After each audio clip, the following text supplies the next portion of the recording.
आप बताइए क्या प्रॉब्लम है।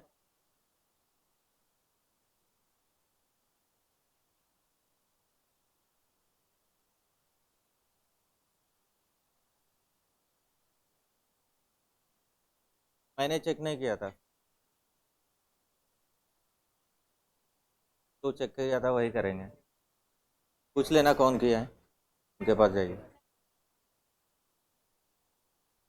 तो चेकिंग किया था वही करेंगे ना। वो मुझे भी मालूम नहीं कौन किया था, एक बार पूछ लीजिए रिसेप्शन में। अभी थोड़ी जाओगे, अभी क्लास नहीं सुनोगे। हाँ बताओ डाउट क्या है।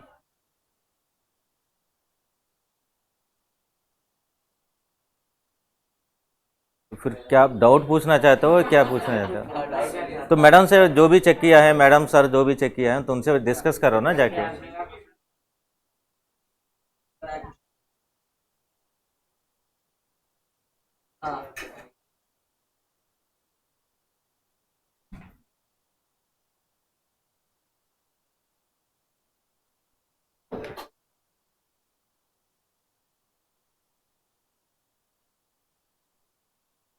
Right the possible isomers for C4H8, ये ना क्वेश्चन।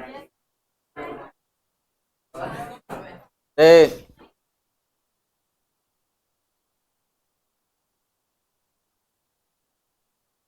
C4H8 कौन सा जनरल फार्मूला को सेटिस्फाई कर रहे हैं?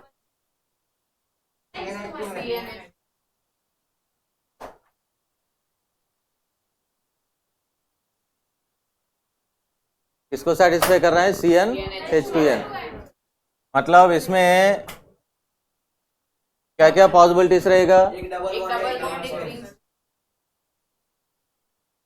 वन डबल बॉन्ड हो सकता है, वन रिंग हो सकता है। पहले कंक्लूजन तो निकालना पड़ेगा, ठीक है। तो फिर डबल बॉन्ड वाला केस में स्ट्राइट चेन बना सकते हो। फिर इसमें हम डबल बॉन्ड वाला केसेस लिखते हैं। फिर इसके बाद आप रिंग स्ट्रक्चर्स भी बना सकते हो। पहले डबल बॉन्ड वाला देखते हैं, उसमें स्ट्राइट चेन भी बना सकते हो या नहीं तो एक ब्रांच वाला भी बना सकते हो। फिर इसमें डबल बॉन्ड यहाँ पे भी प्लेस कर सकते हो, यहाँ पे भी प्लेस कर सकते हो। दो पॉसिबिलिटीज है यहाँ पे। इसमें तो एक ही पॉसिबिलिटी है, इन दोनों के बीच में प्लेस करो, इन दोनों के बीच में प्लेस करो, इन दोनों के बीच में प्लेस करो, वो सेम चीज़ होगा। अगर अभी भी आपको कन्फ्यूजन होता है सर इन तीनों में कहीं भी मैं प्लेस करूँगा सेम कैसे हुआ, आपके पास पेन होगा, पेपर होगा, तीनों स्ट्रक्चर्स बनाओ अलग अलग जगह पे प्लेस करके, तो आप ही बताओगे सर सेम है। जब भी ऑर्गेनिक में ऐसा कोई डाउट आता है, कोई कन्फ्यूजन आता है, सर यहाँ पे डबल बॉन्ड, यहाँ पे डबल बॉन्ड, यहाँ पे डबल बॉन्ड, कहीं सेम कैसे हुआ, डिफरेंट होता है, सेम होता है, आपको कुछ नहीं करना है, सिंपल स्ट्रक्चर बनाओ, दोनों को साइड बाय साइड देख लेना, क्लैरिटी आ जाते हैं अपने आप बोलेंगे सर ये तो सेम है। जब तक आप पेन पेपर यूज़ नहीं करोगे तब तक आपको पता नहीं चलेगा आप क्या करने जा रहे हो, ठीक है। तो यहाँ पे मैंने आपको बहुत बार कहा था पॉसिबिलिटी चेक करना होता है, तो आप पॉसिबिलिटी चेक किया पहले, चेक करने के बाद फिर स्ट्रक्चर बनाना शुरू करोगे। पहले से स्ट्रक्चर्स नहीं बनाओगे, पहले पॉसिबिलिटी चेक करोगे क्या क्या मैं कर सकता हूँ इसमें, फिर इसके बाद फाइनली स्ट्रक्चर्स बनता है। तो फिर डबल बॉन्ड लास्ट में प्लेस किया, फिर मिडिल में प्लेस किया, दो पॉसिबिलिटीज आ गया। इसमें तो एक ही पॉसिबिलिटी है, कहीं पे भी प्लेस करो मुझे तो सेम स्ट्रक्चर मिलने वाला है, यहाँ पे प्लेस करो, यहाँ पे प्लेस करो, यहाँ पे प्लेस करो, मतलब इसमें ओवरऑल आपको तीन स्ट्रक्चरल वाला मिल गया। फिर यहाँ पे रिंग स्ट्रक्चर, तो रिंग में आपको पहले देखना होगा मैक्सिमम कार्बन आपको कितने दिख रहे हैं। चार कार्बन दिख रहा है तो 4 मेंबर रिंग से स्टार्ट करोगे, जितने भी मैक्सिमम नंबर होगा वहाँ से आपको चालू करना होगा। फिर इसके बाद आप ऐसा करते हो 3 मेंबर रिंग बनाते हो। 4 मेंबर रिंग में इसके अलावा कोई पॉसिबिलिटी तो है नहीं। 3 मेंबर रिंग बनाने के बाद एक कार्बन रह जाता है, उस कार्बन को ब्रांच बना देते हो। अगर उससे भी और कर सकते हो तो फिर 2 मेंबर रिंग, वो तो वैसे तो होता नहीं है, ठीक है। तो इसके अलावा कोई पॉसिबिलिटी इसमें है नहीं। फिर यहाँ पे अगर आप देखते हो, यहाँ पे क्वेश्चन है राइट द पॉसिबल आइसोमर्स बोल रहे हैं, वो ये नहीं बोल रहा था सिर्फ स्ट्रक्चरल लिखो। फिर हमको स्टीरियो भी चेक करना पड़ेगा। इसमें डबल बॉन्ड वाले केस में कौन सा वाला स्टीरियो आता है? ज्योमेट्रिकल वाला आता है, तो ज्योमेट्रिकल वाला चेक करो। इसमें पॉसिबल है जियो, नो जियो। जियो के लिए लॉजिक क्या होता है, डिफरेंट ग्रुप्स होना चाहिए। अगर मिडिल में रहेगा तो इसमें एस जियो।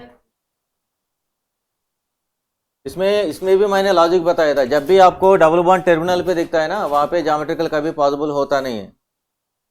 तो ये कॉमन है, इसलिए हम बोलते हैं बार बार रिवाइज करना है। ये पॉइंट याद नहीं आएगा इतना जल्दी, ठीक है, बार बार रिवाइज करोगे तभी याद आएगा।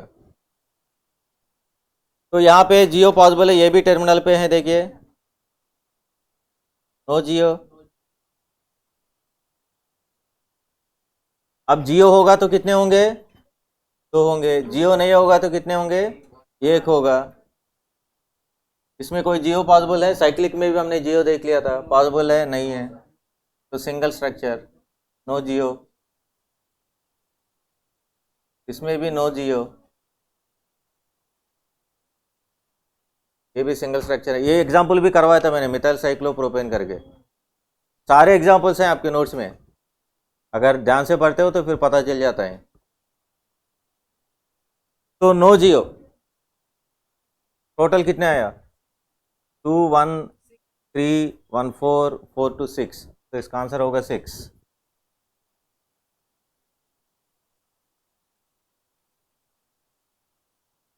ठीक है,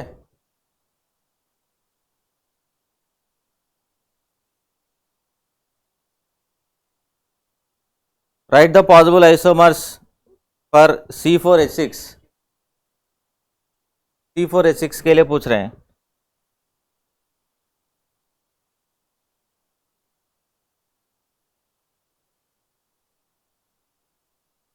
C4H6 ये कौन सा जनरल फार्मूला को सेटिस्फाई कर रहा है, CnH2n-2 को सेटिस्फाई कर रहे हैं। इन लोगों को क्या हुआ, CnH2n-2 को सेटिस्फाई कर रहे हैं। तो यहाँ पे क्या क्या पॉसिबिलिटीज रहेगा, 2 double bond, 1 triple bond, 2 rings, 1 pipe plus 1 ring. यहाँ पे जितने भी एग्जाम्पल्स दिया था सारे नोट्स का ही एग्जाम्पल था, सारी चीज़ आपको नोट्स में मिल जाता है। फिर भी आपको डाउट आ गया तो कोई बात नहीं, इसलिए हम फिर से वापस एक्सप्लेन कर रहे हैं। नोट्स में है, ऐसा नहीं हमने कोई नया चीज़ कुछ दिया है। जितने भी एग्जाम्पल्स यहाँ पे दिए हैं सभी नोट्स में मिल जाएगा, सभी स्ट्रक्चर्स आपके नोट्स में है। मैंने बताया ना नोट्स में या एनसीईआरटी में, एनसीईआरटी में नहीं होगा तो फिर नोट्स से आएगा, बस वही है। अच्छे से प्रैक्टिस नहीं किया होगा, ये प्रॉब्लम आ गया। इसलिए हम डेली क्वेश्चंस पूछ रहे हैं ना, ताकि आप डेली पढ़ोगे। ऑर्गेनिक डेली पढ़ना ही है, आज पढ़ लिया कल नहीं पढ़ा फिर गया। मतलब स्टार्टिंग में कुछ दिन के बाद आपको ऐसा पढ़ने की जरूरत नहीं पड़ेगा, आपको बिना पढ़ के भी एग्जाम में जाओगे तो आंसर पता चल जाएगा। ये ऑर्गेनिक का स्पेशलिटी है।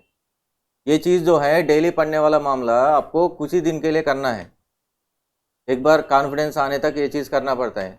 एक बार कॉन्फिडेंस आ गया, बिना पढ़ के आप एग्जाम में जाके लिख सकते हो ऑर्गेनिक केमिस्ट्री, इतना आसान है। ठीक है, तो यहाँ पे CnH2n-2 अप्लाई किया था, तो 2 डबल बॉन्ड आ सकते हैं, 1 ट्रिपल बॉन्ड आ सकते हैं, 2 रिंग्स आ सकते हैं, 1 पाइप 1 रिंग आ सकते हैं। ये सब हमने डिस्कस किया था। कहाँ पे डिस्कस किया, रिंग चेन आइसोमेरिज्म में, रिंग चेन आइसोमेरिज्म में डिस्कस किया था। तो यहाँ पे आपको देखना है राइट द पॉसिबल आइसोमर्स, मतलब सारे लिखना पड़ेगा, जितने भी हैं ज्योमेट्रिकल ऑप्टिकल जितने भी होगा सब लिखना पड़ेगा। तो सबसे पहले शुरू करते हैं, दो डबल बॉन्ड वाला केस लेके बात कर लेते हैं। आपके पास टोटल 4 कार्बन है, पहले एक स्ट्राइट चेन में लिखो। तो 2 डबल बॉन्ड्स आपको इसमें प्लेस करना है। तो 2 डबल बॉन्ड्स मैं ऐसा प्लेस कर सकता हूँ, या नहीं तो 2 डबल बॉन्ड्स को मैं आल्टरनेट में प्लेस कर सकता हूँ, साइड बाय साइड प्लेस कर सकता हूँ, या नहीं तो अल्टरनेट में प्लेस कर सकता हूँ। इसके अलावा कोई पॉसिबिलिटी है क्या इसमें, 2 डबल बॉन्ड वाला एक ब्रांच भी ले सकते हैं। तो ब्रांच वाले भी एक बार चेक कर लेते हैं। तो ब्रांच वाले में तो हम क्या कर सकते हैं, यहाँ पे डबल बॉन्ड प्लेस किया, यहाँ पे डबल बॉन्ड प्लेस किया, तो बीच वाला जो कार्बन है वो रोना शुरू करेगा। क्यों रोएगा बीच वाला कार्बन, हाँ इसके कार्बन के अराउंड 5 बॉन्ड हो गया, कार्बन 5 बॉन्ड नहीं बना सकता है। ठीक है, इसलिए इसकी पॉसिबिलिटी है नहीं। इसमें दो पॉसिबिलिटीज आगे आने के बाद आप चेक करोगे ज्योमेट्रिकल, तो ज्योमेट्रिकल की पॉसिबिलिटी है, सेम ग्रुप्स आ गए तो ज्योमेट्रिकल तो नहीं होगा। जब भी डबल बॉन्ड टर्मिनल पे रहता है वहाँ पे आके बंद करके आप बोल सकते हो ज्योमेट्रिकल होता नहीं है। तो मतलब यहाँ पे सिंगल सिंगल, फिर वन ट्रिपल बॉन्ड वाला एग्जांपल्स लिखते हैं। तो आप जो प्रोसेस मैं फॉलो कर रहा हूँ उसको ध्यान से ऑब्जर्व करो। मैंने कैसे स्टार्ट किया, पहले पॉसिबिलिटीज़ देखा, पॉसिबिलिटीज़ के देखने के बाद फिर एक के बाद एक पॉसिबिलिटी में फिर इसके अंदर क्या क्या पॉसिबिलिटीज़ होगा वो मैंने चेक कर रहा हूँ। तो आप ऐसा स्टेप बाय स्टेप जाओगे तभी आपको सारे स्ट्रक्चर्स पता चलेगा कितने बनेगा। नहीं तो रैंडमली अगर आप कुछ भी कर रहे हो, पहले डबल बॉन्ड लिख दिया, फिर थोड़ी देर के बाद रिंग बनाया, फिर थोड़ी देर के बाद कुछ और बना दिया, अचानक से कुछ आता है वो बना दिया, ऐसा तो फिर आपको कभी एग्जैक्ट नंबर नहीं मिल पाएगा। तो आप ऐसा सिस्टमेटिकली जाना है। ट्रिपल बॉन्ड केसेस आपको देखना है, पहले सारे 4 कार्बन को एक लाइन में लिखता हूँ, एक ट्रिपल बॉन्ड लगा देता हूँ, फिर ट्रिपल बॉन्ड को बीच में लगा देता हूँ, फिर एक ब्रांच बना देता हूँ, उसमें भी एक बार चेक कर लेता हूँ। ट्रिपल बॉन्ड मैं कहीं भी प्लेस करूँगा फिर कार्बन्स रोना शुरू करेंगे क्योंकि 5 हो जाता है बैलेंस ही, ऐसा पॉसिबिलिटी है नहीं। फिर ऐसा बनाने के बाद आप क्या चेक करते हो, ज्योमेट्रिकल चेक करते हो, ऑप्टिकल चेक करते हो। तो ज्योमेट्रिकल पॉसिबल है क्या ट्रिपल बॉन्ड में? कोई ऐसा केस है ट्रिपल बॉन्ड में ज्योमेट्रिकल आया था क्या? नहीं आएगा, क्योंकि आपको चाहिए 2 डिफरेंट ग्रुप्स। ट्रिपल बॉन्ड में कहाँ पॉसिबल है 2 डिफरेंट ग्रुप्स? पॉसिबिलिटी है नहीं, क्योंकि एक ही बैलेंस ही बचा है कार्बन के पास। तो यहाँ पे भी सिंगल है, ये भी सिंगल है, ट्रिपल बॉन्ड वाला केस भी हो गया। फिर इसके बाद आपका 2 रिंग वाला चेक करना है, तो 2 रिंग्स वाला केसेस एक बार बना के देख लेते हैं। 4 कार्बन पहले एक रिंग बना दो। इसके लिए आपको सिंपल है, पहले आपके पास कितने कार्बन है, 4 कार्बन है, उसका एक रिंग बना दो, बीच में से एक लाइन खींचना, एक रिंग है, एक रिंग है, 2 रिंग वाला। इसके अलावा कोई पॉसिबिलिटी है? मतलब 3 मेंबर रिंग बना के उसमें कुछ कर सकते हैं क्या? उसमें कुछ नहीं कर पाओगे। तो 2 रिंग वाला एक ही पॉसिबिलिटी है, ये वाला एक हो गया। अब होगा 1 पाई 1 रिंग, तो 1 पाई प्लस 1 रिंग। इसमें सबसे पहले 4 कार्बन से हमारे पास, 4 कार्बन से हमारे पास, तो एक रिंग बना दिया। मैंने कहा था ना जो मैक्सिमम नंबर होगा वहां से चालू करो, मैक्सिमम नंबर है 4, तो वहां से चालू करना पड़ेगा। फिर इसके बाद उसमें दूसरा कोई पॉसिबिलिटी नहीं है, फिर आप क्या करोगे, 3 मेंबर रिंग लेते हो। तो 3 मेंबर रिंग में रिंग के अंदर एक डबल बॉन्ड लगा सकते हो, रिंग के बाहर भी एक डबल बॉन्ड लगा सकते हो, रिंग के अंदर भी डबल बॉन्ड लगा सकते हो, रिंग के बाहर भी लगा सकते हो। जो टर्मिनल पोजीशन होगा वहां पे क्या रहेगा, यहाँ पे क्या है, ये हवा में लटक रहा है क्या? डबल बॉन्ड बस ऐसे हवा में ऐसे ऐसे लटक रहा है क्या? टर्मिनल पे कार्बन रहेगा ना, हर एक टर्मिनल पे कार्बन होते हैं, मतलब 4 कवर हो गया, अब कुछ बचा नहीं है। तो 2 मेंबर तो होता ही नहीं है, 2 मेंबर में होता नहीं है। अब इसमें यहाँ पे तो 4 तो कवर हो गया, यहाँ पे तो 4 कवर नहीं हुआ, फिर इसमें पॉसिबिलिटी चेक करोगे ना। इसमें जैसे यहाँ पे लिखा है बाहर, ऐसा एक CH3 लिख सकते हो, या नहीं तो डबल बॉन्ड के साथ एक CH3 बना सकते हो। फिर इसमें कहीं पे कोई ज्योमेट्रिकल पॉसिबल है? नहीं है, कहीं भी ज्योमेट्रिकल पॉसिबल नहीं है। तो इस तरह आपको एक, ये वाला एक, ये वाला एक, ये वाला एक, ये वाला एक, यहाँ पे कहीं भी ज्योमेट्रिकल पॉसिबल नहीं है, तो एक ही एक आ गया। तो टोटल आपका हो गया 2 2 4 4 2 6 6 3 9, यहाँ पे आंसर होगा 9।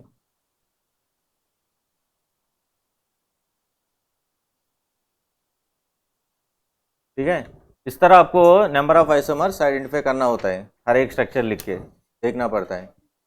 ठीक है, C3H9N C4H10 वो सभी नोट्स में है, C4H8 तो अभी मैंने, C3 ये भी है, C4H6 ये भी है, सब नोट्स में है, C4H9 भी ये भी नोट्स में है, C3H6 वो ये भी नोट्स में है।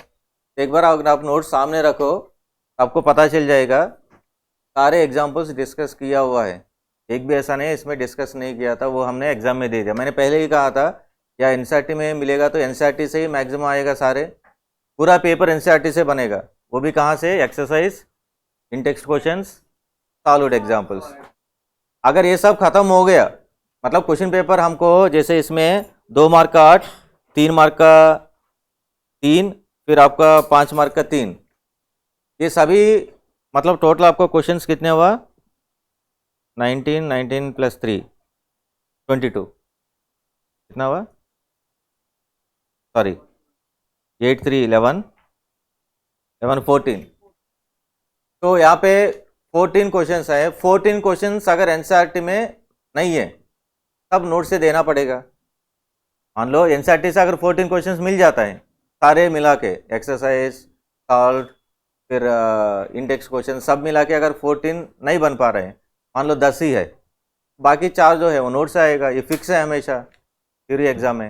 अगर ऑब्जेक्टिव ऐसा नहीं होता है, ऑब्जेक्टिव के लिए आपको मॉड्यूल सॉल्व करना पड़ेगा, डीपीपी सॉल्व करना पड़ेगा, वहीं से आएगा क्वेश्चन, मॉड्यूल से या नहीं तो डीपीपी। कुछ क्वेश्चंस बाहर से भी आएगा, क्योंकि ऐसा नहीं आप सिर्फ मॉड्यूल पढ़ के डीपीपी पढ़ के अगर एग्जाम में जाओगे तो फिर आपको ये पता नहीं चलेगा, फाइनल एग्जाम में तो प्रॉब्लम तो आएगा।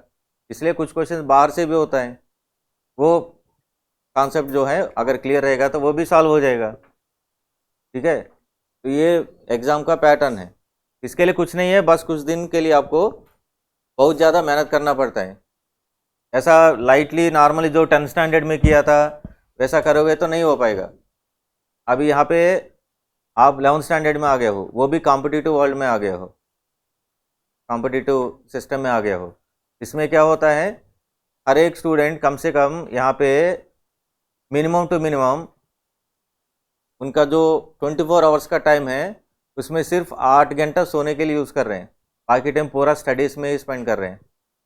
कुछ लोग वो 8 घंटे से भी टाइम निकालते हैं स्टडीज़ के लिए, इतना मेहनत कर रहे हैं लोग।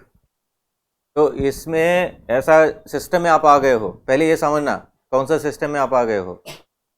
आपको लगता है यहाँ पे बगल में कोई बात कर रहे हैं, यहाँ पे आसपास का कोई सब लोग एंजॉय कर रहे हैं, ठीक है, आपको लगता होगा ठीक है हो जाएगा इसमें क्या है, मगर ऐसा नहीं है।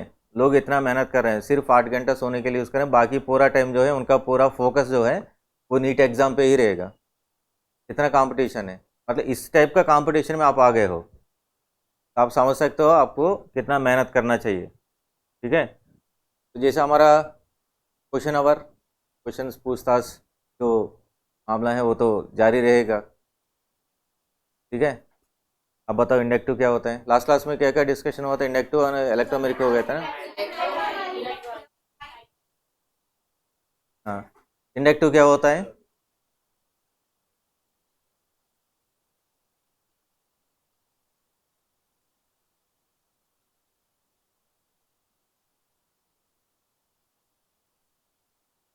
जिनसे पूछेंगे वही बताएगा ना, टेंशन मत लो।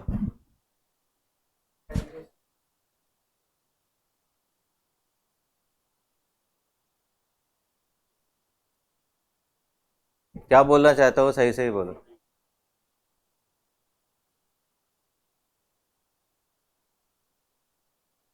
क्या क्या बोलना चाहते हो सही से ही बोलना।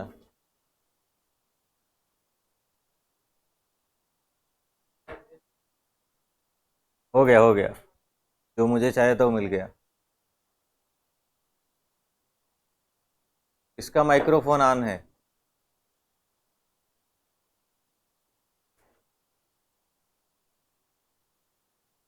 आप बताइए, माइनस से ग्रुप्स क्या होता है?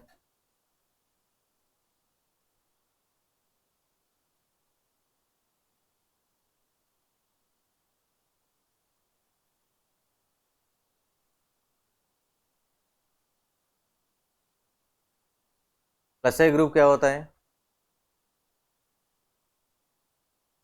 बस, बस इलेक्ट्रो पॉजिटिव आ गया तो प्लस से हो जाएगा। चलो दूसरा कुछ नहीं है।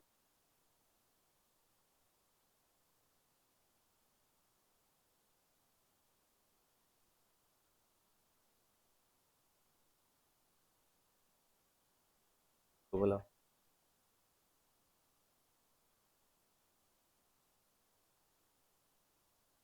इलेक्ट्रो पॉजिटिव एटम्स प्लस से ग्रुप्स होता है, बस हो गया,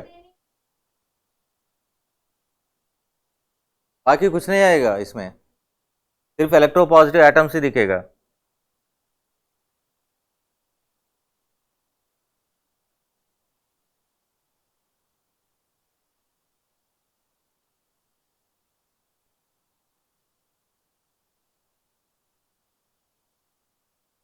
इलेक्ट्रोनेगेटिव एटम भी आएगा, मगर कौन सा वाला इलेक्ट्रोनेगेटिव एटम आएगा?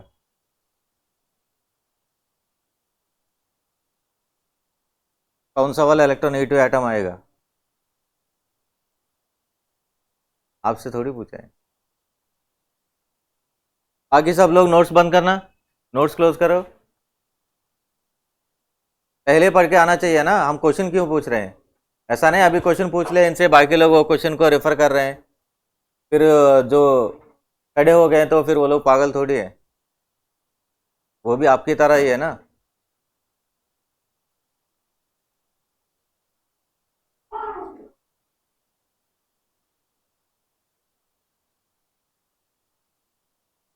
इसका माइक्रोफोन है तो हाँ, माइक्रोफोन बंद करो।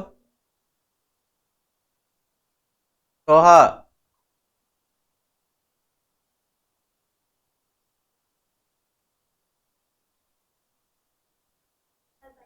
तो उसमें कौन सा वाला आएगा इलेक्ट्रोनेगेटिव एटम के ऊपर? एग्जाम्पल में कौन सा वाला आता है प्लस आई कैटेगरी में? NR3 प्लस आई का एग्जाम्पल्स पूछ रहा हूँ।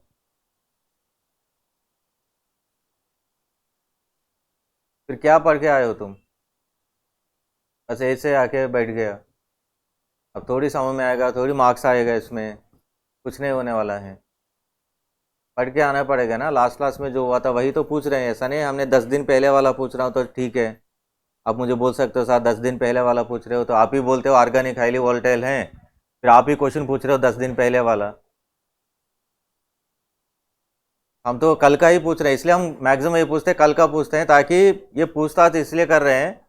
दो रीज़न है इसका, एक तो आज जो कॉन्सेप्ट होगा उससे कनेक्टिविटी रहेगा, और दूसरा जो है आपके ऊपर थोड़ा सा प्रेशर भी डालना होगा ताकि आप घर जाके पढ़ोगे, नहीं तो आप लाइटली लोगे, ऐसे ही आके बैठ जाओगे, फिर आगे का कॉन्सेप्ट समझ में नहीं आएगा, फिर अल्टीमेटली बात मेरे ऊपर ही आएगा। तो मतलब पॉइंट क्या होता है, अगर मैं आप लोगों से पूछताछ नहीं करूंगा अल्टीमेटली दिक्कत मुझे ही होने वाला है।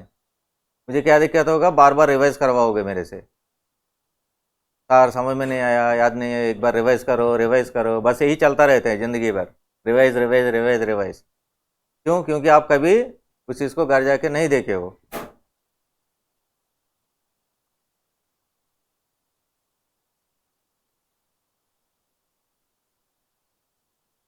तो यहाँ पे प्लस आई ग्रुप्स में इलेक्ट्रो पॉजिटिव के साथ साथ इलेक्ट्रो नेगेटिव भी आएगा। इलेक्ट्रो नेगेटिव न्यूट्रल वाला नहीं आएगा, नेगेटिव चार्ज वाला जो इलेक्ट्रो नेगेटिव एटम्स होता है वो भी प्लस आई कैटेगरी में आएगा। अगर नेगेटिव चार्ज नहीं है तो फिर वो माइनस आई में चला जाएगा। मतलब माइनस आई याद रखना आसान है क्योंकि उसमें सारे इलेक्ट्रोनेगेटिव ही आता है, मगर प्लस आई में प्रॉब्लम होता है क्योंकि प्लस आई में क्या होता है, उसमें इलेक्ट्रो पॉजिटिव भी रहेगा इलेक्ट्रोनेगेटिव भी रहेगा। अगर ऐसा नहीं है वो कभी याद नहीं रहेगा, उसमें भी लॉजिक है, बस इलेक्ट्रोनेगेटिव एटम उसके ऊपर नेगेटिव चार्ज अगर वो आ गए तो वो प्लस आई में चला जाएगा। तो ओवरऑल अगर आप देखते हो ये प्लस आई माइनस आई ग्रुप्स हैं, ठीक है। इलेक्ट्रोमेरिक क्या होता है?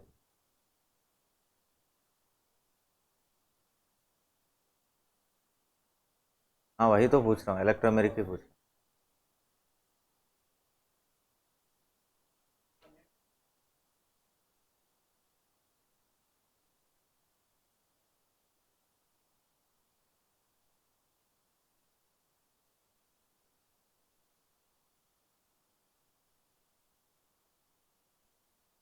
ये कट कट क्यों बोल रहे हो? मतलब आप जो बातें बोल रहे हो उसको एडिटिंग करना पड़ेगा, बीच में जो गैप आ रहे हैं उसको काटना पड़ेगा। कंटिन्यूटी क्यों नहीं है? पाई बॉन्ड, इलेक्ट्रॉन शिफ्टिंग, ऐसा काट काट के क्यों बोल रहे हो? कंटिन्यूसली क्यों नहीं बोल पा रहे हो? एक बार कंटिन्यूसली बोलना पूरा एक साथ।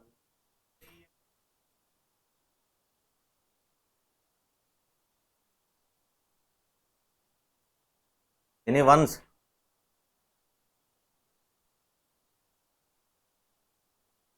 फिर स्टार्टिंग में चला गया। बैठो बैठो। तो यहाँ तक कल हमने बात किया था ना, हो गया इलेक्ट्रोमेरिक इफेक्ट।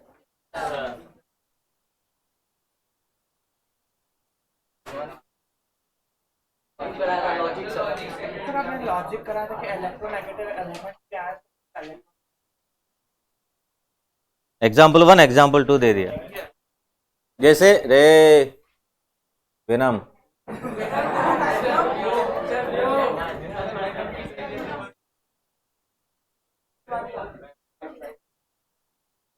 रे रे रे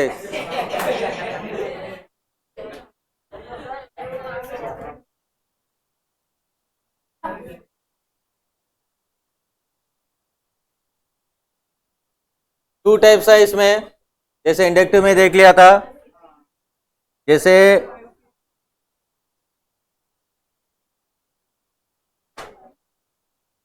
यहाँ पे क्या हो रहा है, जैसे इंडक्टिव में देख लिया था, यहाँ पे भी आपके पास टू टाइप्स रहेगा इलेक्ट्रोमेरिक ग्रुप्स। उसमें प्लस ई लिख रहे हो, प्लस सी groups minus C groups. Plus सी ग्रुप्स इसमें आएगा आल्कीन आल्काइंस। मैंने कहा था पाई बॉन्डेड सिस्टम्स हैं, ऐसा जरूरी नहीं है हमेशा आपको आल्कीन ही दिखेगा, आल्कीन आल्काइन दोनों इस सिस्टम में आएगा। मतलब इसमें लॉजिक ऐसा है, इसमें लॉजिक ऐसा है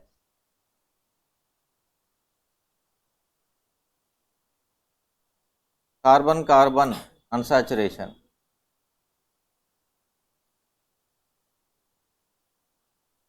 मतलब कौन सा वाला प्लस सी ग्रुप्स होगा, जैसे मैंने अभी क्वेश्चन पूछा था कौन सा वाला प्लस सी ग्रुप्स होगा, electro positive negative charge on electronegative atom.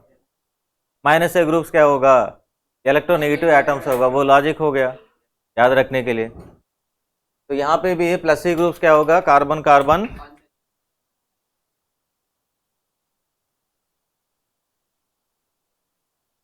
Minus C groups. इसके लिए example carbonyl, carbonyl compounds, cyanides,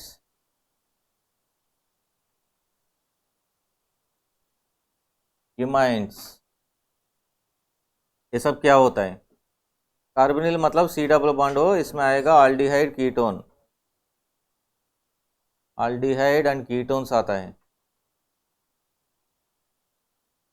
आल्डिहाइड्स and ketones आता है कार्बोनिल का मतलब। साइनाइड का मतलब आता है सी ट्रिपल बॉन्ड एन आता है। इमाइन का मतलब होता है C H double bond N H. Amine अलग है, अमाइन सैचुरेटेड वाला है, ये इमाइन है। इमाइन का मतलब ये सी डबल बॉन्ड एन वाला है। ये सारे जो है इसमें लॉजिक अगर आप ऑब्जर्व करोगे, carbon with electronegative atom unsaturation, carbon है इलेक्ट्रोनेगेटिव एटम है, कार्बन है इलेक्ट्रोनेगेटिव एटम है, कार्बन है इलेक्ट्रोनेगेटिव एटम है, इसके बीच में अनसैचुरेशन आ गया तो वो माइनस सी कैटेगरी में चला गया। सिर्फ कार्बन कार्बन अनसैचुरेशन है तो वो प्लस सी कैटेगरी में है। तो इसमें लॉजिक लिखिए, लॉजिक क्या है, carbon with electronegative atom,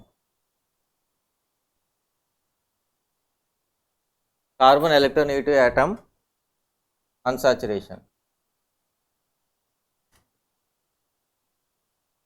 carbon electronegative atom unsaturation अगर दिख गया तो वो माइनस से ग्रुप कैटेगरी में आएगा।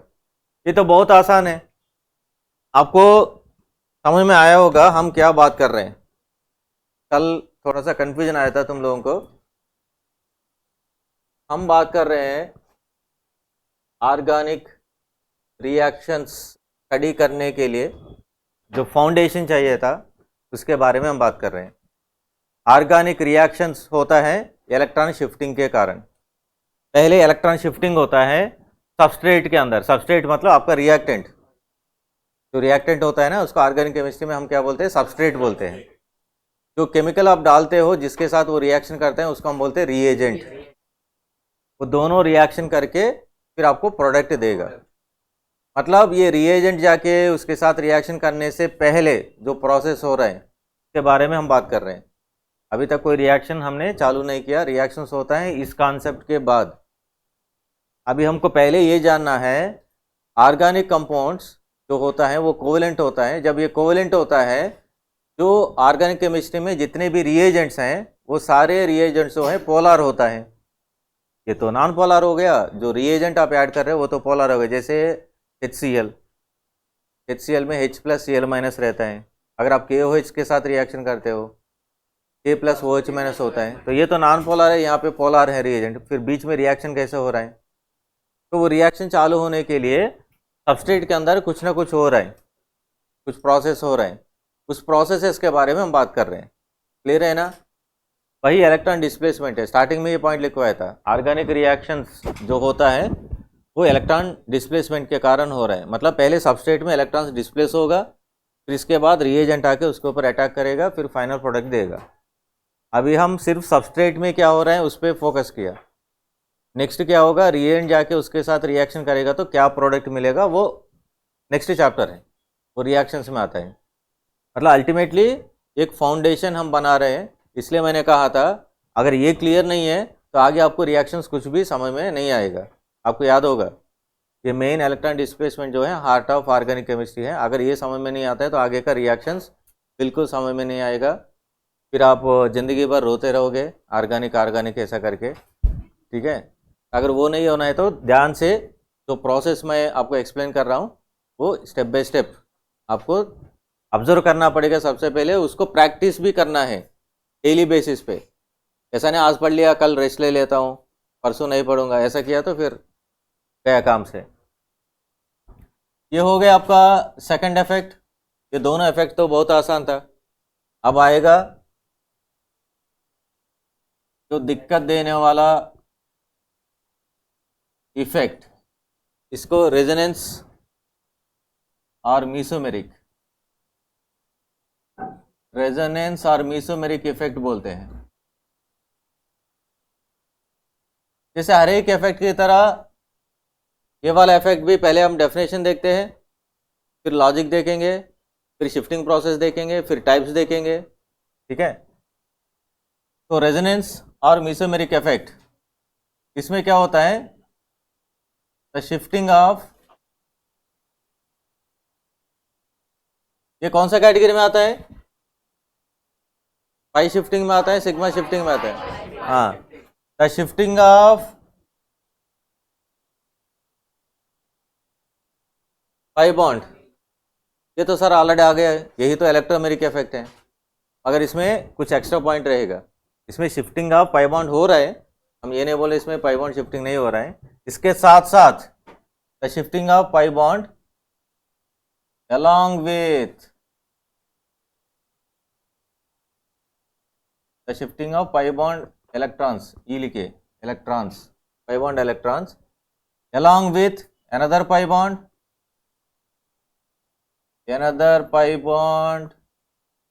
electrons और LP मतलब लोन पेयर। क्या जानते हो लोन पेयर क्या होता है? Lone pair negative charge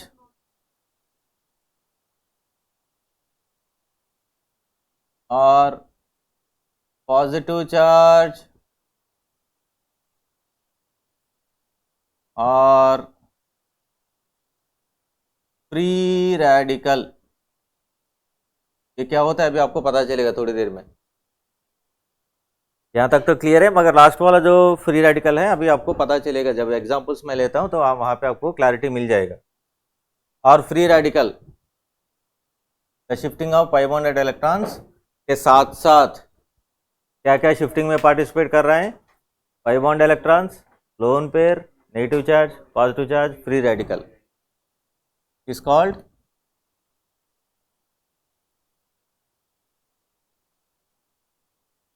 resonance.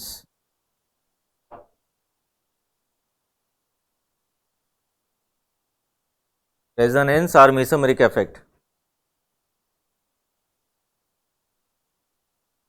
अब पॉइंट ये रहेगा ये रेजोनेंस इफेक्ट लगता कहाँ पर है? जैसे इंडक्टिव के लिए भी हमने लॉजिक लिखवाया था। इंडक्टिव इफेक्ट कहाँ पे लगता है? Sigma bond between two different atoms. जैसे आप टू डिफरेंट एटम्स के बीच में सिग्मा बॉन्ड देख लिया तुरंत आप बोल देते हो वहाँ पे इंडक्टिव इफेक्ट लगेगा। तो वैसे यहाँ पे भी हमको पहले लॉजिक देखना पड़ेगा ना, कहाँ पे ये रेजोनेंस इफेक्ट आता है, फिर इसके बाद शिफ्टिंग देखेंगे। तो वो वाला कॉन्सेप्ट बहुत आसान था। क्यों? वहाँ पे वो सिस्टम ऑलरेडी आप पढ़ चुके हो, पोलर कोवेलेंट बॉन्ड वाला system already chemical bonding topic में पढ़ लिया था। मगर यहाँ पे जो लॉजिक हम लिखवाएंगे ये तो आप पहली बार देख रहे हो, क्योंकि ये पहले आप नहीं पढ़े थे। कुछ चीज़ आप देख चुके होंगे, ऐसा नहीं बोल रहा कुछ नया कुछ बताने जा रहा हूँ, मगर वो पहले आप देख चुके होंगे, मगर आपको ये नहीं पता था ये कौन सा सिस्टम में आता है। ठीक है, तो पहले इसके लिए लॉजिक लिखते हैं। तो मतलब ये रेजोनेंस इफेक्ट कहाँ पे लगता है, ऐसा नहीं हमने कोई मॉलिक्यूल देख लिया तुरंत शिफ्टिंग प्रोसेस शुरू कर दिया, पाई बॉन्ड देख लिया पाई बॉन्ड को शिफ्ट करना शुरू कर दिया, ऐसा नहीं करते हैं ना। पहले वहाँ पे रेजोनेंस होता है नहीं होता है ये आपको क्लैरिटी रहना चाहिए, तभी आप शिफ्टिंग चालू करोगे। अगर आपको ये नहीं पता है वहाँ पे रेजोनेंस होता है नहीं होता है, तुरंत मॉलिक्यूल देख लिया पाई बॉन्ड शिफ्ट कर दिया, नेगेटिव चार्ज को शिफ्ट कर दिया, तो फिर गड़बड़ हो जाएगा ना। ऐसा थोड़ी है कहीं भी हो जाता है, वहीं पे कुछ ना कुछ कंडीशन रहेगा। तो यहाँ पे कंडीशन ये है, या नहीं तो लॉजिक ये है, आर ऑपरेट्स, आर मतलब बढ़िया है। तो यहाँ पे जब भी आप देखो जितने भी हमने इलेक्ट्रॉन डिस्प्लेसमेंट्स अभी हमने चालू किया था उसमें हमेशा हम फर्स्ट लेटर जो है वो लेटर हम यूज़ कर रहे हैं। ठीक है, तो एक काम करता हूँ, तो हो सकता है अब कुछ दिन के बाद आप बोलोगे सर अल्काइल ग्रुप लिखा है आपने, रेजो, रेजो लिखो।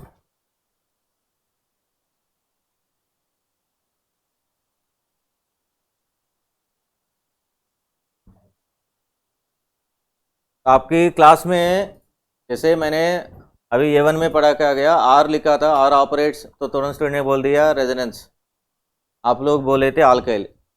तो इससे क्या होता है ना, मुझे फिर स्टेटमेंट चेंज करना पड़ता है ताकि लोग कंफ्यूज ना हो जाए। क्योंकि क्वेश्चन मैंने पूछा था आर ऑपरेट्स, जब उसमें स्टूडेंट्स ने बोल दिया सर आर क्या होता है, तो फिर स्टूडेंट ने बोल दिया अल्काइल, तो ऑटोमेटिकली हमको स्टेटमेंट को चेंज करना पड़ता है ना, मतलब स्टूडेंट कंफ्यूज हो रहे हैं, उनको पता नहीं चला आर क्या लिखा हूँ। तो यही चीज़ जो है कुछ दिन के बाद आपको आप पूछोगे जब एग्जाम में लिखने के बाद सर आपने तो लिखवाया था नोट्स में, तो मैं भी कंफ्यूज हो जाऊंगा, तो मैं नोट्स में कब लिखवाया था ऐसा, तो फिर आप ला के दिखाओगे सर आपने आर लिखा है, तो आर का मतलब क्या है, अल्काइल। अभी तक तो अल्काइल ही पढ़े थे हम आर का मतलब।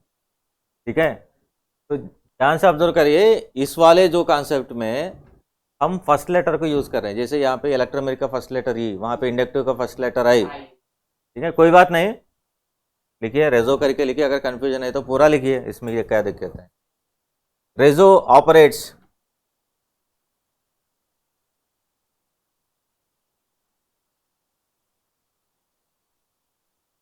इन कॉन्जुगेशन सिस्टम्स। कॉन्जुगेशन क्या होता है? कॉन्जुगेशन होता है अल्टरनेट। कॉन्जुगेशन का मतलब होता है अल्टरनेट। अब हमको वही पता करना है क्या अल्टरनेट में है, वही कॉन्जुगेशन सिस्टम्स है। ठीक है, तो ऐसा हमारे पास टोटल 6 कॉन्जुगेशन सिस्टम्स हैं। जहाँ जहाँ ये 6 कॉन्जुगेशन सिस्टम आपको दिखेगा वहाँ पे आप बोल सकते हो, सबसे पहले कंक्लूजन में आ सकते हो हाँ इसमें रेजोनेंस होता है। फिर जैसे कंक्लूजन में आ गया हाँ इसमें रेजोनेंस होता है, फिर नेक्स्ट आप करते हो शिफ्टिंग प्रोसेस। ऐसा नहीं मॉलिक्यूल मिल गया मतलब भूखे पड़े हैं, खाना मिल गया तो खा लेते हैं ना। जैसे मैं अभी भी मतलब जनरल एग्जाम्पल बता रहा हूँ, क्योंकि आप लोगों में एक्साइटमेंट ज़्यादा है। ये एक्साइटमेंट जब ज़्यादा रहता है तो फिर गड़बड़ हो जाता है। जितना एक्साइटमेंट रहना चाहिए उतना रहने से कभी दिक्कत नहीं होता है। एक लेवल होता है, उस लेवल से अगर एक्साइटमेंट ज़्यादा हो गया तो फिर गड़बड़ हो जाएगा। एग्जाम में भी वही दिक्कत है, एक्साइटमेंट ज़्यादा हो गया, क्वेश्चन मिल गया तो आप ये नहीं देखते हो आप करने क्या जा रहे हो, कॉन्सेप्ट तो पढ़ लिया तो फिर तुरंत एक्साइटमेंट हो गया तो कुछ भी बना के आ गया, तो फिर उसके बाद फिर वो गलत हो जाता है। तो जितना एक्साइटमेंट में थे उतना नीचे आ जाओगे, तुरंत डिसअपॉइंट हो जाओगे। तो जो लेवल है, level of excitement, level of disappointment, वो हमेशा कंट्रोल में रहना चाहिए। डिसअपॉइंटमेंट भी जितना आदमी ज़्यादा एक्साइट हो जाते हैं जितना एक्साइटमेंट उसके पास रहता है लेवल से ऊपर होता है, तो डिसअपॉइंटमेंट भी उसका लेवल से नीचे जाता है। तो वही लोग जो है ना थोड़ा सा ज़्यादा प्रॉब्लम में रहते हैं। तो कंट्रोल में रखो चीज़ों को, ठीक है। जैसे क्लासरूम में मैं जैसे आ जाता हूँ, तो भाई क्लासरूम में आदमी आ गया तो कुछ तो बताने के लिए तो आया होगा ना, डाउट्स होगा जो भी होगा बताने के लिए। आदमी को क्लासरूम के अंदर आने भी नहीं देते हैं, जैसे डोर खोला डाउट डाउट डाउट डाउट। अब आदमी आने दो अंदर, फिर तो बताएगा ना अंदर आने के बाद। तो क्यों आया अंदर, क्यों आ रहे हैं, तो वही तो बताने के लिए आ रहे हैं ना। मतलब ये एक्साइटमेंट लेवल बोलते हैं इसको, एक्साइटमेंट लेवल बहुत ऊपर है, हाँ अल्ट्रा लेवल है।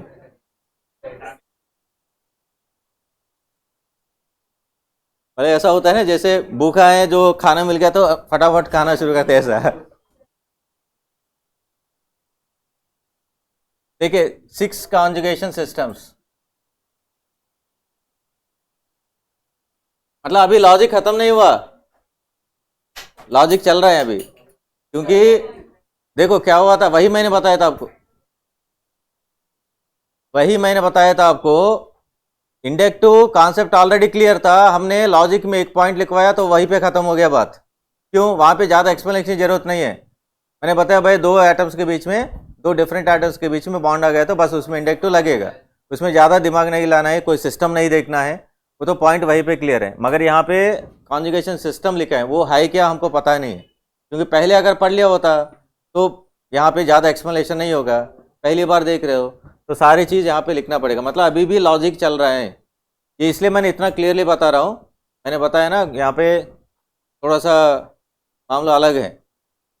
आदमी एक्साइटेड स्टेट में रहता है, उनको सामने भी क्या हो रहा है वो कुछ पता नहीं चलता है। क्या लिख रहे हैं, 6 conjugation,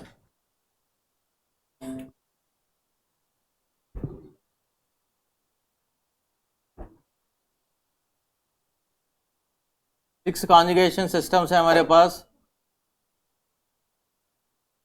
6 conjugation systems are there, 5 उसमें एनसीईआरटी का है, एक नीट के लिए है।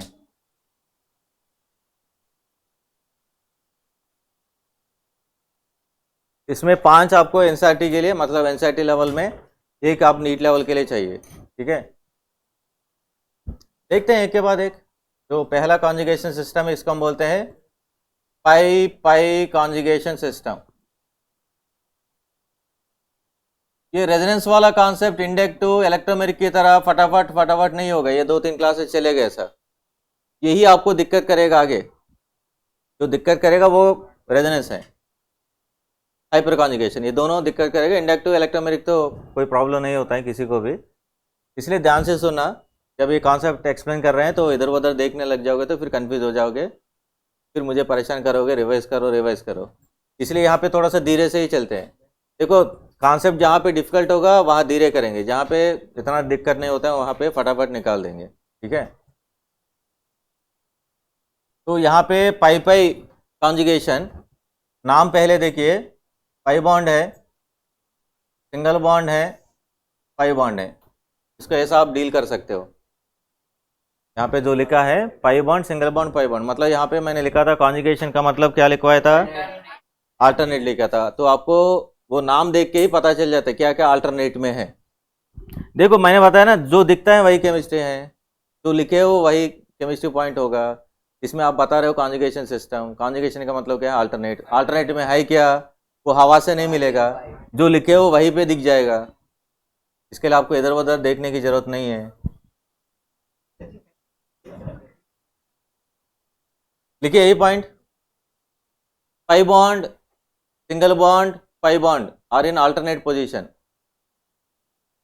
Pi bond, single bond, pi bond, single bond, नहीं लिखोगे,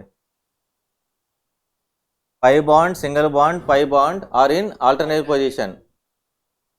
pi bond, single bond and another pi bond, ऐसा लिखो।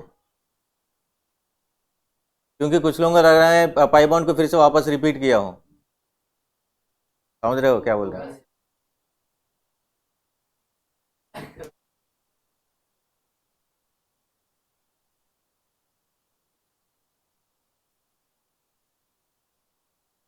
उनको ऐसा लग रहा है पाई बॉन्ड सिंगल बॉन्ड बोल दिया, फिर से पाई बॉन्ड से शुरू किया हूं, नहीं है ना? हाँ, तो pi bond, single bond, pi bond, comma लगाओ बीच बीच में,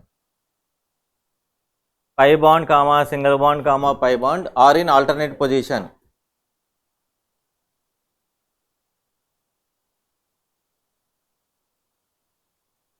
आर इन अल्टरनेट पोजीशन. ऐसा तो समझ में नहीं आएगा, एग्जाम्पल्स देखना पड़ेगा. एग्जाम्पल 1,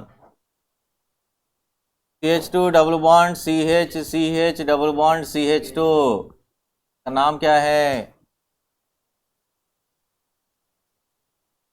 बढ़िया है, ब्यूटा.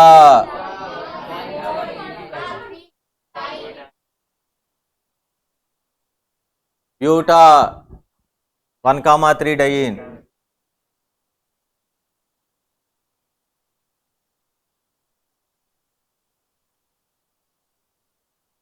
ये क्या है? ये क्या है? पाई पाई दोनों के बीच में सिग्मा. ये होता है कॉन्जुगेशन सिस्टम. इसमें पाई पाई कॉन्जुगेशन बनाने के लिए आपको कितने सेंट्रल एटम्स चाहिए, मतलब कितने सेंट्रल एटम्स इसमें इन्वॉल्व है? 1 2 3 4, 4 सेंट्रल एटम इसमें पार्टिसिपेट कर रहे हैं, इस सिस्टम में इन्वॉल्व है. क्योंकि बॉन्ड जो होता है एटम्स के बीच में बनता है, ऐसा नहीं हवा में रहेगा बॉन्ड, तो एटम्स के बीच में रहेगा. तो टोटल यहाँ पे 4 एटम्स आपको चाहिए पाई पाई कॉन्जुगेशन बनाने के लिए. इस पे क्यों हम एम्फोसिस कर रहे हैं, इस पे क्यों हम स्ट्रेस कर रहे हैं? कुछ ना कुछ इसका लॉजिक होगा आगे जो काम आएगा, ठीक है? ऐसा नहीं ऐसे मतलब कितने आइटम्स हैं सारे, तो हमको दिख रहे हैं 4 आइटम्स हैं. कुछ लोगों को नहीं दिखा ना, जब मैंने क्वेश्चन पूछा था 2 बोल रहे थे, 3 बोल रहे थे, 10 बोल रहे थे.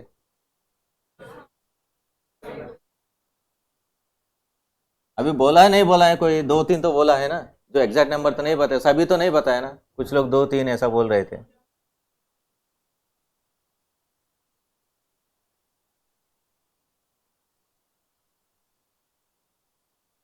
ये क्या है? वहां से मंकीस वगैरह आ जाएगा, बंद करो इसको.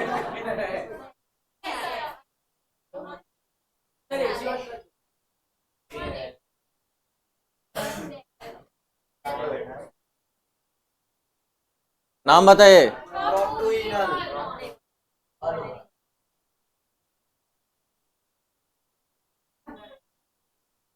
इसका नाम है एक्रोलिन, इसका कॉमन नेम है. आपको पता नहीं है, जब तक मैं नहीं बताऊंगा आपको थोड़ी पता होगा, इसलिए बताया एक्रोलिन करके. आप आईयूपीए से नाम बता दो, कोई दिक्कत नहीं है.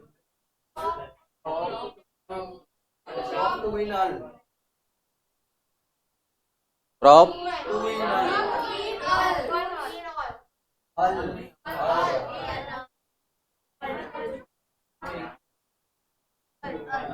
हाँ, हो गया हो गया. यही दिक्कत है, आपस में झगड़ा करना लगे. क्वेश्चन एक पूछते हैं, दिक्कत क्या हो रहा है? खिड़की बंद करो, यही दिक्कत है. खिड़की ओपन किया तो बाहर देखने की मन लगता है.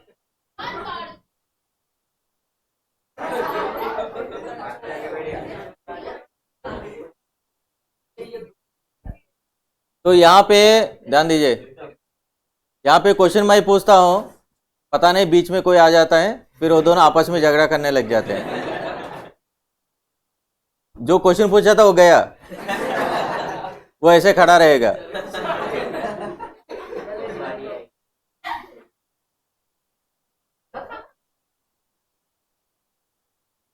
इसमें देखिए,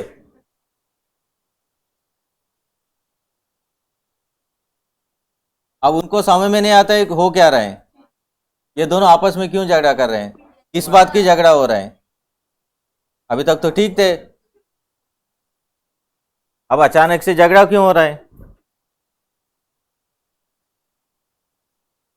पाई हुआ, सिंगल बॉन्ड हुआ, पाई हुआ, कोई कंफ्यूजन? Next system.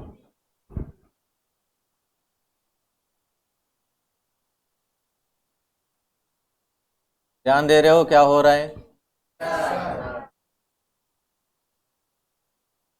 पाई लोन पेयर कॉन्जुगेशन, ये सिंबल जानते हो ना? ऐसा सिंबल कब यूज करते हैं हम? लोन पेयर को रिप्रेजेंट करने के लिए यूज करते हैं। हाँ, तो क्या लिखोगे? क्या लिखोगे? Pi single bond lone pair alternate, pi single bond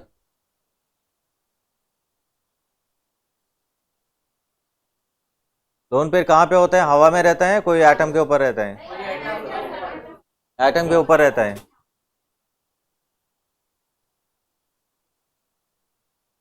pi bond single bond lone pair are in alternate position. ऐसा तो पता नहीं चलेगा, एग्जाम्पल लिखना पड़ेगा।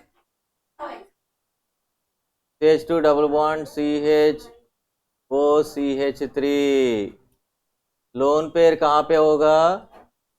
ऑक्सीजन के ऊपर होगा। वो एग्जामिनर नहीं देगा, ऐसा नहीं, ऐसा लोन पेयर लगा के देगा आराम से हम देख लेंगे, ऐसा नहीं है। वो आपको समझ में आना चाहिए कहाँ पे लोन पेयर होता है। उसके लिए पीरियोडिक टेबल अगर आप पढ़ लिया होगा अच्छे से, अगर पीरियोडिक टेबल अगर अच्छे से पढ़ लेते हो तो आपको पता चल जाता है। जैसे 15th ग्रुप होता है nitrogen phosphorus arsenic antimony bismuth, उसमें एक लोन पेयर होता है। 16th ग्रुप में क्या होता है? 2 लोन पेयर्स होता है, oxygen sulphur selenium tellurium polonium. फिर आपका जो 17th ग्रुप होता है fluorine chlorine bromine iodine astatine, इसमें 3 लोन पेयर रहता है। तो ये एग्जामिनर नहीं बताएगा, आपने पढ़ लिया, केमिस्ट्री स्टूडेंट हो, केमिस्ट्री तो पढ़ लिया आपने, तो उसके अकॉर्डिंग आपको पहचानना होगा वहाँ पे लोन पेयर है या नहीं है। ठीक है? हाँ, कभी कभी दे भी देता है लोन पेयर, अगर उनको मेंशन करना है तो मेंशन भी कर लेता है, मगर जरूरी नहीं है। हमेशा वो बताएगा यहाँ पे लोन पेयर है, देख लेना। तो इसमें इस कंपाउंड का नाम बताओ पहले।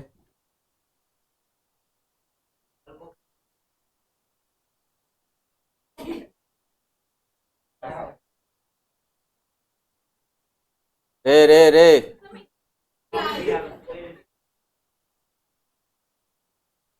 मीथॉक्सीइथीन।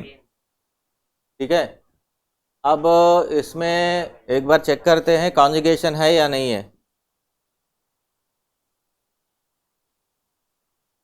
ये क्या है भाई? ये क्या है? लोन पेयर कहाँ पे होता है? एटम के ऊपर रहता है। ये क्या है? मतलब पाई बॉन्ड लोन पेयर के बीच में एक सिंगल बॉन्ड आ गया, मतलब वो अल्टरनेट में आ गया। अब इसमें ये वाला सिस्टम बनाने के लिए कितने एटम, कितने सेंट्रल एटम की जरूरत है?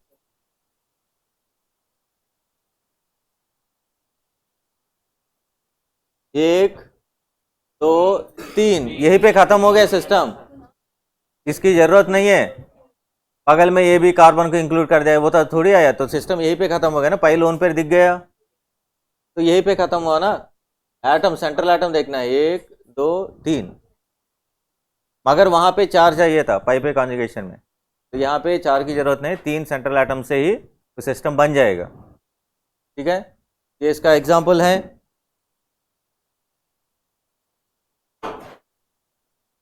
एग्जाम्पल 2,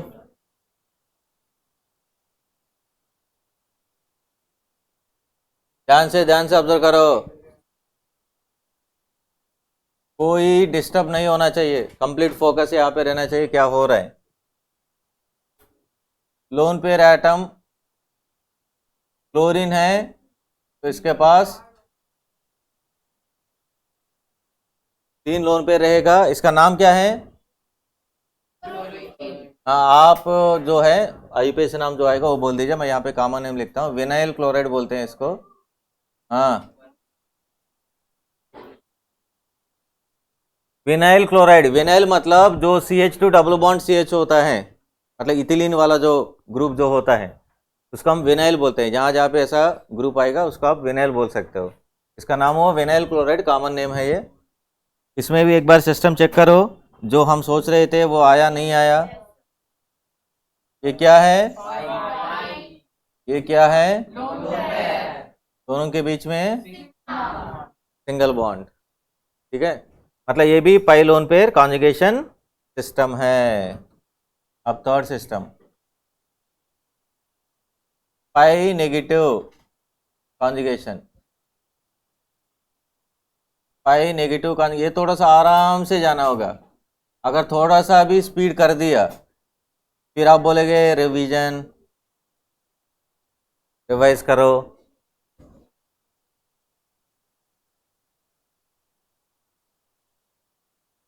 क्या लिखना चाहते हो? Pi, pi bond single bond negative charge are in alternative position. Pi bond single bond ये सब में कॉमन है, ये सभी में कॉमन है। पाई बॉन्ड सिंगल बॉन्ड यहाँ चेंज होता रहता है। इस पार्ट में चेंजेस दिखेगा आपको, यहाँ पे चेंजेस दिखेगा, ये चेंज होता रहेगा। मतलब सभी में पाई कॉमन है। Pi bond single bond negative charge.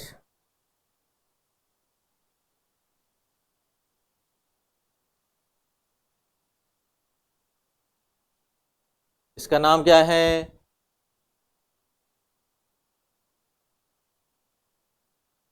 Enolate.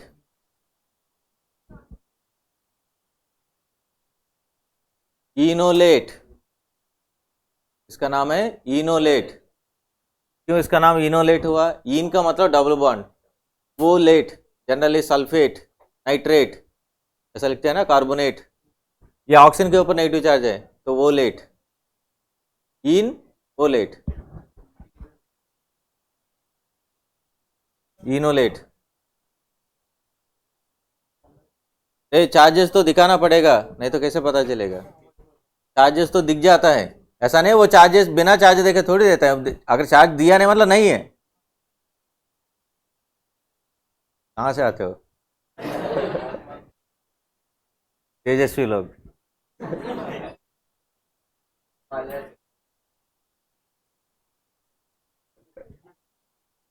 ऐसे मतलब मजाक कर रहा हूँ, सीरियसली मत लेना।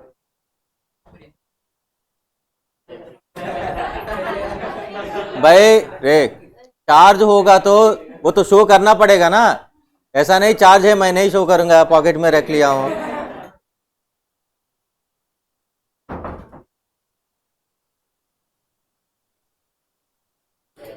हाँ आईपीएसी नाम भी लिख सकते हो, वो 8 लिख दीजिए। क्या है इसका? इथेनॉल थोड़ी होता है, ये तो नेगेटिव चार्ज स्पीशीज है। नेगेटिव चार्ज स्पीशीज का नाम 8 से एंड होता है। इथिनोएट, इथीन है ना, इथीन वो 8।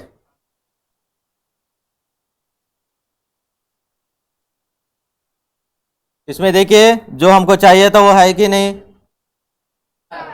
क्या चाहिए था हमको?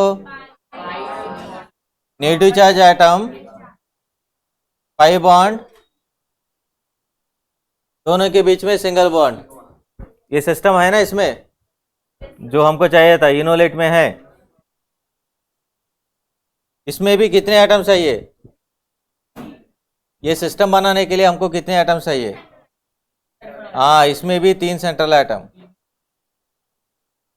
CH2 double bond CH, CH2 minus,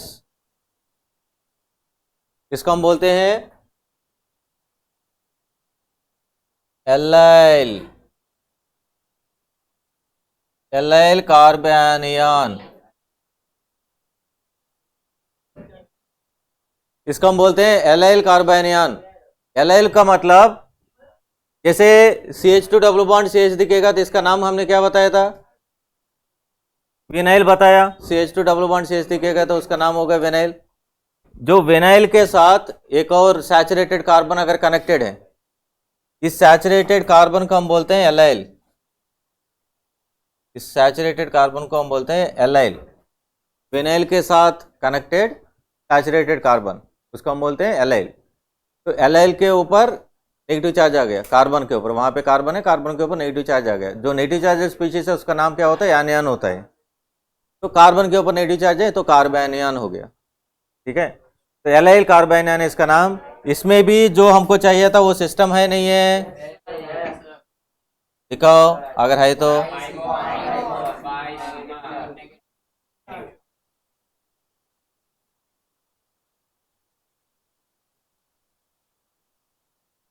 नहीं दिख रहा है क्या?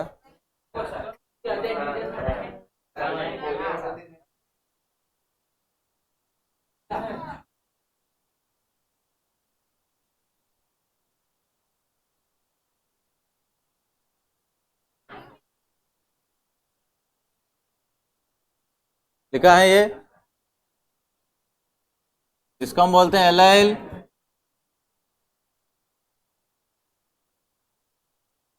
इसका नाम है एलाइल कार्बेनियन।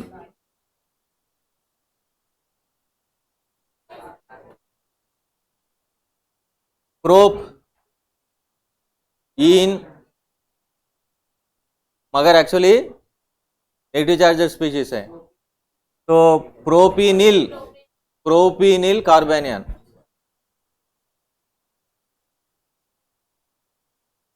प्रोपीन।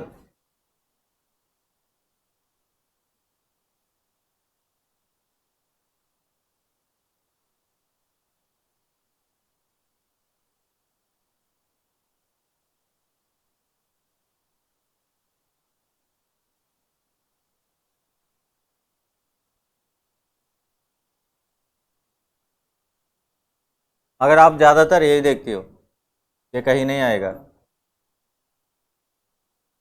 ज़्यादातर जब भी ऐसा कोई चीज़ अगर हम देखते हैं, हमेशा हम देखते हैं एलाइल कार्बेनियन, एलाइल कार्बेनियन, ऐसा ही देखते हैं। कॉमन नेम से ही ज़्यादा फेमस है।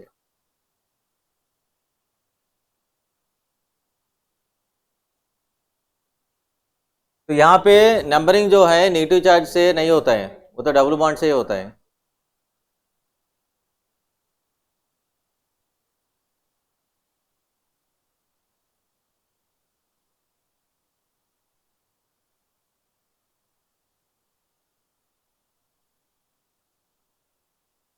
हो गया? इसमें सिस्टम भी मार्क कर लिया।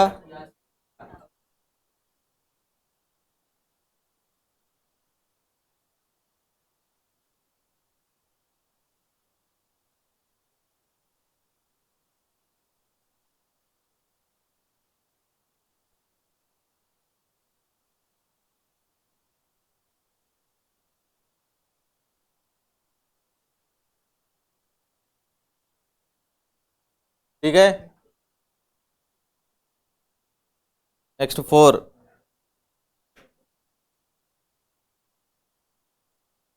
5 पॉजिटिव कॉन्जुगेशन। सेकंड बेंच में आवाज ज्यादा हो गया।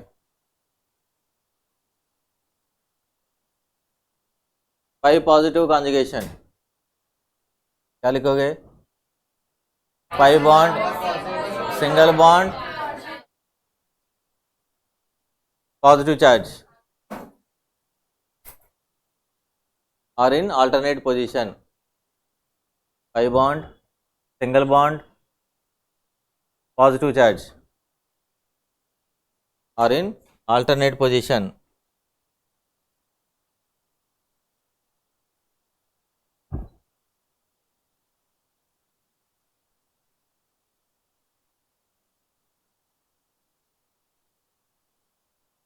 Are in alternate position. तो एग्जाम्पल तो लेना पड़ेगा। CH2 double bond CH2 plus, आपने एलाइल कार्बेनियन देख लिया, फिर इसका नाम क्या देते हो? एलाइल कार्बो कैटयन का नाम हो गया एलाइल कार्बो कैटयन। इसमें जो सिस्टम आपको चाहिए था वो दिख रहा है नहीं दिख रहा है आपको? देखिए एक बार मार्क करके देख लो, ये क्या है? 5, ये क्या है? पॉजिटिव चार्ज, बीच में क्या है? Single bond.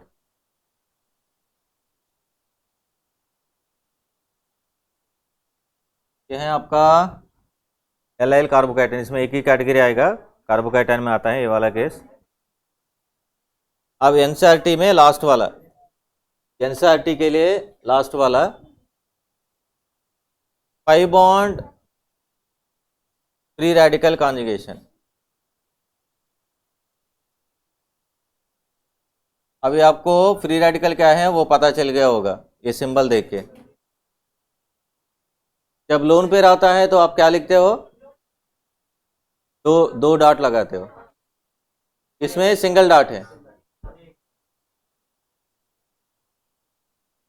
इसमें सिंगल डॉट है।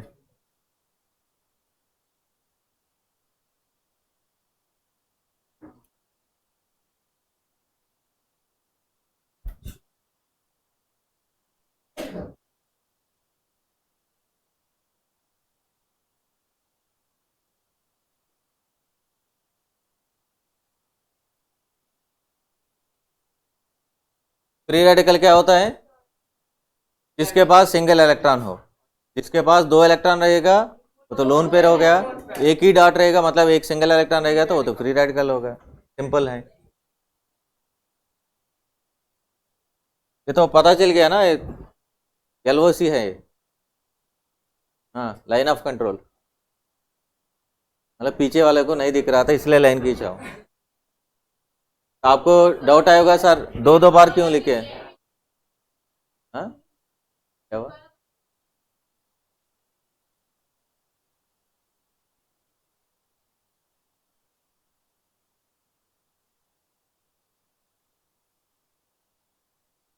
यहाँ पे ध्यान दीजिए, अरे ये लोग बीच में वो मेरे से पूछ रहे हैं तो मेरे तक पहुंचने नहीं दिया। आपका काम छीन रहे हैं सर, आपका काम छीन रहे हैं।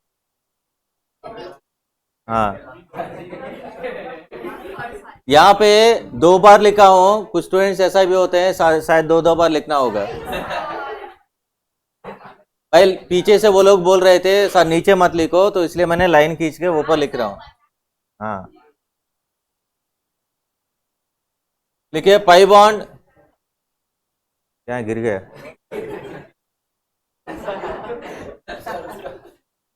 पाई bond, single bond, free radical atom,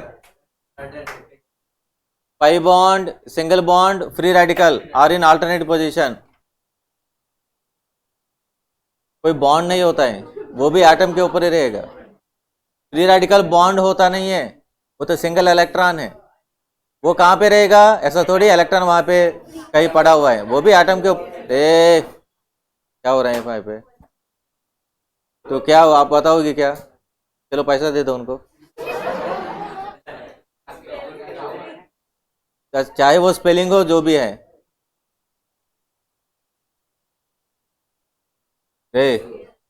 तुमको क्या दिक्कत है, क्या spelling,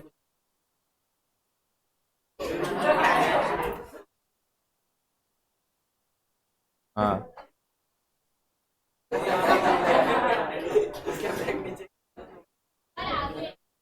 pi bond, pi bond, single bond atom, free radical are in alternate position. जब तक एग्जाम्पल नहीं देखते हो तब तक थोड़ी कुछ दिमाग में घुसने वाला है।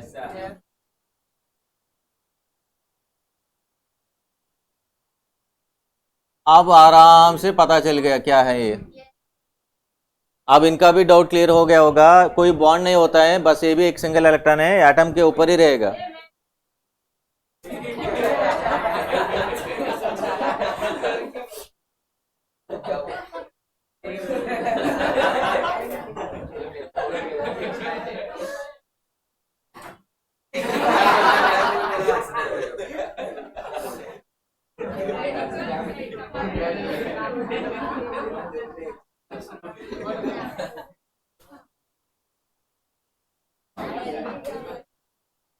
सिस्टम दिख गया, पाई बॉन्ड, फ्री रेडिकल, बीच में single bond.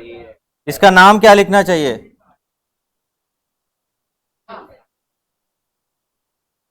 Allyl carbon free radical.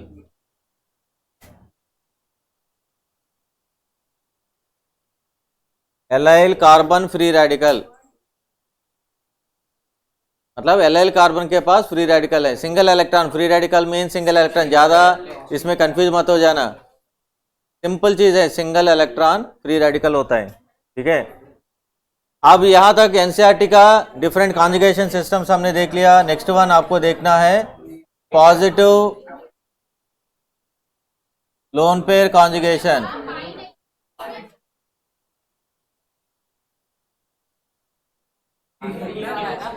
रे 2 मिनट वेट करो, क्या हो रहा है?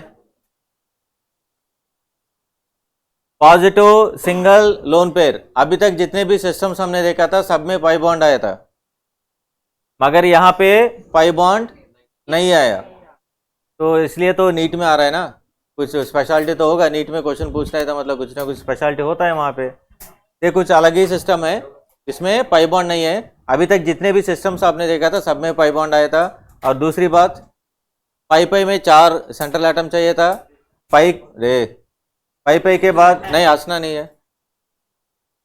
तो पाई के बाद जो जितने भी सिस्टम आया था उसमें सभी में आपको 3 सेंट्रल एटम चाहिए था। इसमें देखते हैं कितने चाहिए। इसमें पहले पॉइंट क्या लिखोगे? Positive charge single bond lone pair are in alternate position, पहले लिखो, फिर एग्जांपल लिखेंगे। Positive charge single bond lone pair, positive charge single bond lone pair are in conjugation, बात वही है, आर इन अल्टरनेट पोजीशन।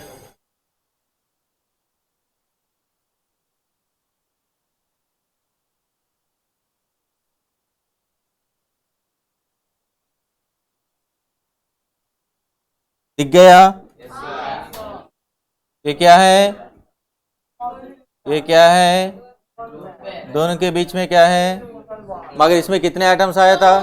2। ये हैं सारे कॉन्जुगेटेड सिस्टम। नेक्स्ट क्लास में आपको इसके ऊपर ही क्वेश्चन पूछूंगा, कोई एग्जांपल दूंगा, फिर उसमें बताऊंगा कौन सा कॉन्जुगेशन सिस्टम, ऐसा क्वेश्चन पूछूंगा, पढ़ के आ जाना।